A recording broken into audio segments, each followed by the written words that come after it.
So I'm here at Sci-Fi Festival in the Netherlands. It's a psychedelic festival, which basically means there's also a lot of drug use.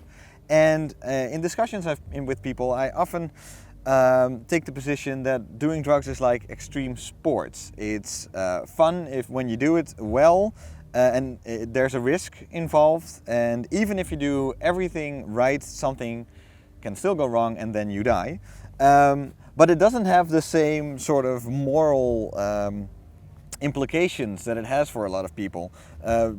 Basically jumping out of an airplane with a parachute, or off of a building, or skateboarding, or surfing doesn't have the same vibe to it as doing drugs, which are very illegal. And I just kind of want to take you on this little train of thought that I had, because I think they are actually very comparable. But if they are not, then please correct me where they are not. Drugs can most certainly kill you. It kind of depends on which drugs you're taking. Cannabis basically can't kill you, just like LSD is also very, very hard to OD on from a physical standpoint. And when it comes to extreme sports, you can get hurt. So I think the comparison is right there.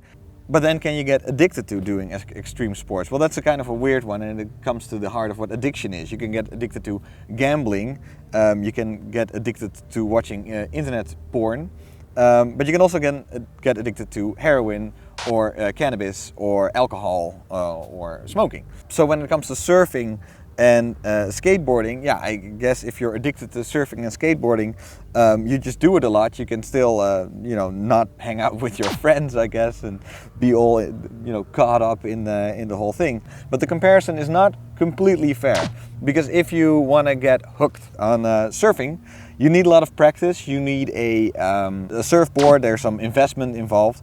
But when it comes to drugs, the risk is more imminent. I think there are many people who don't start slowly, like when you would maybe do with skateboarding. I think there's a lot of people who would basically do the same as drop in from in a vert ramp the first time they ever use a certain substance, which is because there's no good information for people that don't know anything about it. So they have to first look for it themselves.